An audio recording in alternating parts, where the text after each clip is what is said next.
திருச்சிற்றம்பலம். தென்னாருடைய சிவனையை போற்றி, எந்நாட்டவருக்கும் இறைவா போற்றி. அனைவருக்கும் வணக்கம். நாம 2024ஆம் ஆண்டு சனி பகவானுடைய வக்ர பயிற்சி பலன்களை பத்தி தான் நம்ம முழுமையா இந்த வீடியோல பார்க்கலாம். சனி பகவான் ஜூன் மாதம் 29ஆம் தேதியிலிருந்து நவம்பர் மாதம் 15ஆம் தேதி வரைக்கும் வக்ரமாகிறார். அதாவது கும்ப வீட்டிலிருந்து மறுபடியும் மகர வீட்டுக்கு ரிவர்ஸ் வருகிறார். உங்க ஜாதகத்துல சனி பகவான் அப்படின்னு போட்டு ஆர் வி அல்லது வா அப்படின்னு போட்டிருந்தாங்கன்னா உங்க ஜாதகத்துல சனி பகவான் வக்ரமாயிருக்காருன்னு அர்த்தம்.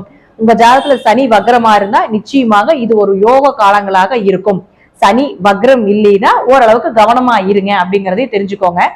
சனிய வக்ரமாகிறார் அப்படின்னு பாத்துட்டீங்கன்னா முற்பிரிவில நீங்க யாருக்கும் தொழிலை கத்து கொடுக்காம இருக்கிறது, வேலையை கொடுத்துட்டு அதற்குண்டான ஊதியத்தை கொடுக்காம இருக்கிறது, தாய் தந்தையரை கவனிக்காம இருக்கிறது, அதே போல ஊனமுற்றோர்கள் முதியோர்களோட சாபத்தை வாங்குறதுனால இந்த பிரிவுல சனி வக்ரம் ஆகிறார். அப்ப சனி வக்ரம் ஆனாலே நீங்க அதற்குண்டான இந்த மாதிரி ஒரு நன்மைகளை இப்ப நான் சொன்னேன் இல்லைங்களா, இந்த விஷயத்துல நன்மைகளை செய்தால் மட்டுமே அந்த வக்ரத்திற்குண்டான அந்த பாவ கர்ம மூட்டை குறையும். ஒண்ணு. ரெண்டாவது, ஜூன் மாதம் 29ஆம் தேதியிலிருந்து நவம்பர் மாதம் 15ஆம் தேதி வரைக்கும் பிறக்கக்கூடிய குழந்தைகள் எல்லாத்துக்குமே சனி வக்ரமாக தான் இருப்பார். அதனால நீங்க ஆரம்பத்திலே வழிபாடுகள் மூலமாக நீங்க கண்டிப்பாக செயல்படுத்திக் கொள்ளுங்கள். சனி பகவான் அப்படின்னாலே தேவாதி தேவர்கள் 33 கோடி தேவர்களும் பயந்து அஞ்சி நடுங்குவாங்க. சிவபெருமானே இளைய சனி காலகட்டங்கள்ல ஓடி ஒளிந்த காலம் அப்படிங்கிறது நமக்கு எல்லாத்துக்குமே தெரியும். மறுபடியும் அன்னபூரணி கட்ட அன்னம் வாங்கிதான் அவருடைய அந்த தரித்திரத்தை நீக்கி கொண்டார் அப்படிங்கிறது உண்மை. அதனால நீங்களும் இந்த சனி பகவானுடைய வக்ர காலத்துல கொஞ்சம் கவனமாக இருந்து செயல்படுத்தி கொள்ளுங்கள். சனி வக்ரம் ஆனாலே கோபமாகிறார் அப்படிங்கிறது அமைப்பு. ஏன்னா இங்க இருந்தாலும் அவர் இங்கதான் இருப்பார். ஆனாலும் இங்க வரும்போது அவருடைய கோப பார்வை எல்லாத்து மேல படும் பொழுது நீங்க எந்தெந்த இடத்தை இந்த ஸ்டார் போட்டிருக்கக்கூடிய கட்டத்துல என்னென்ன கிரகங்கள் இருக்கோ அந்த இடத்தில் இருக்கக்கூடிய உறவுகள் மூலமாகவும் அந்த இடத்தில் இருக்கக்கூடிய பாவகங்கள் மூலமாகவும் ஒரு பாதிப்பையும் ஒரு அனுபவத்தையும் நிச்சயமாக ஏற்படுத்தி கொடுத்து விட்டு தான் போவார். சனி தொழில்காரகன் அப்படிங்கிறதுனால யாருடைய ஜாதகத்துல சனி வக்ரமாகுதோ கடுமையா உழைப்பீங்க, ஆனா அதற்குண்டான ஊதியம் கிடைக்காது. அதே போல இப்ப பிறக்கக்கூடிய குழந்தைகளுக்கும் அதே போல அமைப்பு தான். சோ உங்களுக்கு மூளை செலவை மட்டும்தான், உங்க மூளைக்கு தான் வேலை. நீங்க கடினமா உழைப்ப போட்டீங்கன்னா உங்களுக்கு பெயர் புகழ் மதிப்பு அதற்குண்டான ஒரு ஊதியமும் நிச்சயமா கொடுக்க மாட்டாங்க. நீங்க முதல்லயே இதற்குண்டான சாபத்தை வாங்கினதுனால இது இப்படிதான் இருக்கும் அப்படிங்கறத தெரிஞ்சுட்டு உங்களுக்கு இப்ப ஒவ்வொரு ராசிக்கும் எந்த மாதிரி சனி பகவான் பலனை கொடுப்பாரு, இறுதியாக அதற்குண்டான பரிகாரங்கள் என்ன செய்தால் சனி பகவான் பிரீத்தி ஆவாரு அப்படிங்கறதையும் நாம இப்போ ஒவ்வொரு ராசி மூலமாக நம்ம பார்க்கலாம். மீன ராசிக்குண்டான சனி பகவானுடைய வக்ர பயிற்சி பலன்கள் எப்படி இருக்கும் அப்படிங்கறத பார்க்கலாம். மீன ராசி ரொம்ப சந்தோஷமா இருக்கலாம். ஏன்னா உங்களுக்கு இந்த ஒரு 5 மாத காலங்கள் சனி பகவானுடைய பாதிப்பு கொஞ்சம் குறையும். ஏன்னா ஏழரை சனி தொடக்கம். ஆனாலும் இந்த சனியினுடைய இந்த வக்ரம் மூலமாக உங்களுக்கு ஓரளவு 50% 70% வரைக்கும் உங்களுக்கு அந்த சனி பகவானுடைய பாதிப்பு குறையும். இங்கதான் இருப்பார், கட்டத்தை விட்டு மாற மாட்டார். இங்க இருந்தாலும் இந்த கட்டத்திற்கு தொடர்பு கொள்ளும் பொழுது உங்களுக்கு உண்டான பாதிப்பு கொஞ்சம் குறையும். ஏன்னா மீனராசிக்காரங்க ராகுனுடைய பாதிப்புல இருப்பீங்க, அதே போல சனி பகவானுடைய பாதிப்பு 2 பாதிப்புகள் மீனராசிக்கு உண்டு. சோ இந்த பயிற்சி மூலமாக ஓரளவுக்கு சனி பகவானுடைய பாதிப்பு முற்றிலும் குறைக்கப்படும் அப்படிங்கிறத நீங்க தெரிஞ்சுட்டு ஓரளவு கொஞ்சம் நிம்மதியா இருந்துக்கலாம். இப்போ இந்த சனி பகவான் என்ன பண்ணுவார் அப்படிங்கறத நம்ம ஃபர்ஸ்ட் பார்க்கணும். இப்ப மீனராசியை பொறுத்த வரைக்கும் பாத்துட்டீங்கன்னா 2 கேட்டகரியை பிரிக்கணும். ஒண்ணு சனி வக்ரம், இன்னொன்னு சனி வக்ரம் இல்லாம இருக்கிறது. அப்ப சனி வக்ரமாக இருக்கக்கூடிய ஜாதகர்களுக்கு உங்களுக்கு 11 மற்றும் 12ஆம் அதிபதியாக வர்றதுனால கொஞ்சம் லாபங்கள் அதிகரிக்கும். நிறைவேறாத ஆசைகள் எல்லாமே நிறைவேற வேண்டிய ஒரு அமைப்பை ஏற்படுத்தி கொடுத்து விடுவார். இப்ப மீன ராசிக்கு ராகுனுடைய தொந்தரவும் சனி பகவானுடைய தொந்தரவுமே இருக்கும். இப்ப பாத்துட்டீங்கன்னா ராகுனுடைய விஷயங்கள் மட்டும்தான் அங்க செயல்படுத்த முடியும். சனி பகவானுடைய பாதிப்பு முற்றிலும் குறைக்கப்படும். அதனால கொஞ்சம் சந்தோஷமா இருந்துக்கலாம் அப்படிங்கிறத எடுத்துக்கோங்க.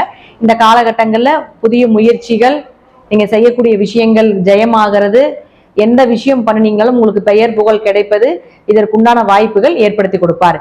இதை 2 கேட்டகரி நம்ம பிரிக்கிறோம். சனி வக்ரமானவங்க, சனி வக்ரம் ஆகாதவங்க.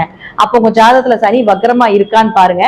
சனி வக்ரமாக இருந்தால் சனி பகவான் உங்க ராசிக்கு 11 மற்றும் 12ஆம் அதிபதியாக இருக்கிறதுனால லாபங்கள் அதிகரிப்பது, சுய தொழிலில் மிகப்பெரிய பிரம்மாண்ட வளர்ச்சியை ஏற்படுத்தி கொடுப்பது, நிறைவேறாத ஆசைகள் எல்லாமே நிறைவேறுவது, 2ஆம் திருமண அமைப்புக்கு உண்டான வாய்ப்புகளை நிச்சயமாக ஏற்படுத்தி கொடுப்பார். ஆனா 12ஆம் இடத்துக்கும் தொடர்பு கொள்றதுனால கொஞ்சம் விரைய செலவுகளும் உண்டு. அதே போல ஆன்மீக பயணம், இறை வழிபாடு, சுற்றுலா, வெளியூர் வெளிநாடு பயணங்கள், இம்போர்ட் எக்ஸ்போர்ட் பிசினஸ் பண்றது, இது எல்லாமே நிச்சயமாகவும் ஏற்படுத்தி கொடுப்பார். அதுல ஒரு சக்சஸையும் நிச்சயமாக உங்களுக்கு கொடுத்து விடுவார். இது சனி வக்ரம் ஆனவர்களுக்கு. சனி வக்ரம் ஆகாதவர்களுக்கு கொஞ்சம் எதிர்பார்த்த லாபங்கள் கொஞ்சம் குறைவா கிடைப்பது, அதே போல கொஞ்சம் விரைய செலவுகளும் ஏற்படுவது, மருத்துவ செலவுகளும் கொஞ்சம் ஏற்படுவதற்குண்டான வாய்ப்புகளையும் நிச்சயமாக உங்களுக்கு இந்த சனி பகவான் கொடுப்பார். ஆனால் பெருசா பாதிப்பு 7 சனிக்கு உள்ள என்ட்ரி ஆகாததுனால பெரிய பாதிப்புகள் இல்லை அப்படிங்கறதையும் நம்ம தெரிஞ்சுக்கலாம். அடுத்து பாருங்க, இப்போ இந்த ஸ்டார் போட்டிருக்கக்கூடிய கட்டத்துல எந்தெந்த கிரகங்கள் இருக்கோ அந்த கிரக ரீதியாக உங்களுக்கு ஒரு பாதிப்பையும், அதே போல அதன் மூலமாக ஒரு அனுபவத்தையும், அதன் மூலமாக ஒரு நன்மையும் நிச்சயமாக கொடுப்பார் அப்படிங்கிறது உண்மை. உங்க ஜாதகத்துல இந்த ஸ்டார் போட்டிருக்கக்கூடிய கட்டத்துல என்ன கிரகங்கள் இருக்கான்னு பார்த்திருக்கோங்க. அந்த கிரக ரீதியாக இருக்கக்கூடிய எல்லா விஷயங்களும் ஒரு அனுபவமும் ஒரு நன்மையும் தீமையும் கலந்தே வரும். இறுதியில் உங்களுக்கு நல்ல ஒரு அனுபவத்தை நிச்சயமாக சனி பகவான் கொடுப்பார். இது நமக்கு தெரியாததுனால, எனக்கு தெரியாததுனால நீங்க உங்களுக்கு தெரியற மாதிரி இந்த விஷயங்கள் என்னென்ன அப்படிங்கறத நான் சொல்லிடுறேன், அதன்படி நீங்க நடந்துக்கோங்க. இப்ப மீன ராசிக்கு பாத்துட்டீங்கன்னா உங்களுக்கு 2ஆம் இடத்தை பார்க்கிறார். அப்ப 2ஆம் இடத்தை பார்க்கும்போது என்ன செய்வார் அப்படின்னா, கொஞ்சம் வம்பு வழக்குகள், பேச்சுல கவனமா இருக்கிறது, அதே போல பணம் கொடுக்கல் வாங்கல கொஞ்சம் கவனமாக இருக்க வேண்டும். அடுத்தது பாருங்க, உங்களுடைய ராசிக்கு 5ஆம் இடத்தை பார்க்கறதுனால குழந்தைகள் சார்ந்த விஷயத்துல ஒரு கெட்ட பேரோ அல்லது குழந்தைகளுக்கு ஏதாவது செய்ய முடியாத ஒரு ஏக்கத்தையும் கொடுத்து விடுவார். அதே போல குடும்ப ஒற்றுமையில கொஞ்சம் கவனமா இருங்க. 5ஆம் இடங்கிற அதிர்ஷ்டம்னு சொல்றதுனால அதிர்ஷ்டத்தை நம்பி பணம் இறக்க வேண்டாம். அடுத்தது உங்களுடைய ராசிக்கு 6ஆம் இடத்தை பார்க்கறதுனால ஏதாவது கடன் வாங்க வேண்டிய ஒரு சூழ்நிலைகள், கடன் வாங்கி ஏதாவது செலவு செய்ய வேண்டிய ஒரு அமைப்பு, நோய் நொடிகள் வர்றது, உத்தியோகத்துல ஏதாவது ஒரு பிரச்சனைகள், வேலை வாய்ப்பு சார்ந்த விஷயத்துல ஒரு இடத்தை விட்டு ஒரு இடம் மாறலாமா அல்லது இருக்கக்கூடிய வேலையில பிரச்சனைகளை கொடுப்பது, மறைமுக எதிரிகள் உங்க வேலையில இருக்கிறது, இதெல்லாமே கொஞ்சம் கவனமா பாத்துக்கோங்க. நிறைய இது போல உங்களுக்கு தெரியாத விஷயங்கள் எல்லாமே உங்களுக்கு கண்ணுக்கு காட்டி கொடுக்கறதுக்கு உண்டான வாய்ப்பையும் சனி பகவான் கொடுத்து விடுவார். அடுத்து உங்களுடைய ராசிக்கு 9ஆம் இடத்தை பார்க்கிறார். 9ஆம் இடத்தை பார்த்தா அப்பாவுடைய ஆரோக்கியம், அதே போல அப்பாவினால வரக்கூடிய சில பிரச்சனைகள், பூர்வீகம் சார்ந்த பிரச்சனைகள் வருவது, உயர்கல்வி சார்ந்த ஒரு பிரச்சனைகள் வருவது, கொஞ்சம் படிப்புல மந்தமா இருப்பது, இதெல்லாமே ஏற்படுத்தி கொடுத்து விடுவார்.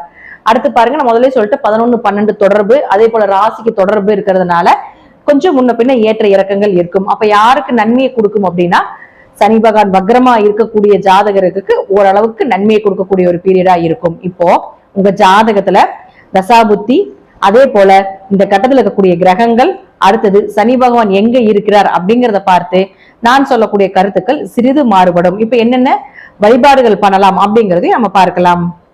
திருநள்ளாறு சென்று வருவது, குச்சனூர் சனி பகவானை வழிபாடு செய்வது, ஊனமுற்றவர்களுக்கு உதவி செய்வது, சனி பகவான் அப்படின்னா வயதானவர்கள் சொல்றோம், வயதானவர்களுக்கு உதவி செய்வது, அதே போல தாய் தந்தையர் காலத்துல அவங்களுக்கு உதவியா இருப்பது, இது போல செயல்களை செய்யும் பொழுது சனி பகவானுடைய தாக்கங்கள் குறையும். அதே போல சிவன் கோவிலுக்கு போனீங்கன்னா கண்டிப்பாக கால பைரவருக்கு வழிபாடு செய்வது, அதே போல சனி பகவானுக்கு வழிபாடு செய்யக்கூடிய ஒரு சூழ்நிலைகள், இதெல்லாமே நீங்க ஏற்படுத்திக் கொள்ளுங்க. அதிகமா சிவன் கோயிலுக்கு இந்த காலகட்டங்களை போகும் பொழுது சனி பகவானுடைய பாதிப்பு நிச்சயமாக குறைக்கப்படும். அன்னதானம் செய்வது, அஷ்டமி வழிபாடு செய்வது, அன்னதானத்தின் மூலமாக பல பிறவிகளினுடைய கர்ம மூட்டைகள் குறையும் அப்படிங்கிறது நம்ம சாஸ்திரத்துல இருக்கு. அப்போ உங்களால முடிஞ்ச ஒருத்தருக்காவது சனிக்கிழமை தோறும் அன்னதானம் செய்வது, இதெல்லாமே நீங்க பாத்துக்கோங்க. ஏன்னா சனிக்கிழமை எல்லாருமே சனிக்கிழமையே போய் அன்னதானம் பண்றாங்க. அதனால முடிந்த அளவுக்கு இல்லாதவங்களுக்கு செய்யுங்க. இப்ப நம்ம பாத்துட்டோம்னா கோயிலுக்கு வெளியே ஒரு 10 பேர் இருந்தாங்கன்னா 10 பேர் 10 பேக்கெட் வச்சிருக்காங்க, அடுத்த நாள் காலையில நிறைய வேஸ்டேஜ் தான் ஆகுது. அதனால இல்லாதவங்களுக்கு கொடுப்பது, உங்க பக்கத்து வீட்டுக்காரங்க, மாசமாக இருக்கக்கூடிய பெண்களுக்கு கொடுப்பது, ரொம்ப ஏழையா இருக்காங்க அவர்களுக்கு ஏதாவது ஒரு பண உதவி செய்வது, இதெல்லாமே சனி பகவானுடைய தாக்கத்தை முற்றிலும் குறைத்து கொடுக்கக்கூடிய ஒரு பரிகாரமாக நிச்சயமாக செயல்படும். இந்த வழிபாடுகள் எல்லாமே செய்யும் பொழுது சனி பகவான் நிச்சயமாக உங்களுக்கு பெரிய அளவுக்கு பாதிப்புகளை கொடுக்க மாட்டார். நன்றி. மீண்டும் ஒரு நல்ல பதிவுல சந்திக்கலாம். திருச்சிற்றம்பலம், தில்லையம்பலம், ஸ்ரீ நரசிம்மர் திருவடிகளே சரணம்.